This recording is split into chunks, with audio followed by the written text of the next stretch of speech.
So we're going to start off on the duplicate layer. All I did was press Command J, and then we're going to go up here and we're going to fix those flyaways. So you have a lot of options when it comes to blurring, and you would think that maybe it would be, you know, under blur or blur gallery.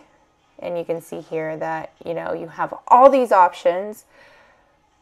But in reality, we're going to go into noise and we're going to go into dust and scratches, and you'll see why. So when we go up here to see her actual flyaways, what we want to do is to find a radius that's kind of blurring everything out. Like you don't see any kind of coloring or anything. And yes, it's going to look a little crazy right now. And we're going to press OK.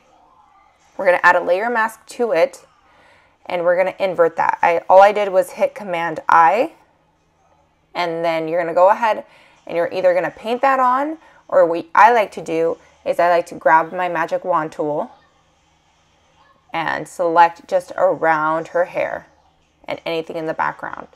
Specifically for this image, since she is in a kind of controlled background where it's all gray, so it doesn't really matter. If she would be outdoors, then obviously I would be doing this hopefully with some kind of bokeh in the background that would blur into it. But what I'm going to do here is we're going to use the paint bucket tool down here, and we are going to fill it in with white. So it's going to reveal it, and then we're just going to go ahead and we're going to fine tune those edges. So we're clicking on that layer mask, and then we're going to go ahead and brush on and off the layer. And then you can do different opacities, whatever you want to do.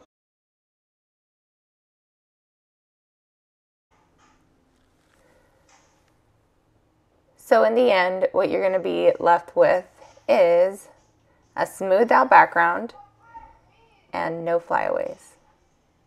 All right, I hope you guys learned something new, and thank you for watching. Bye.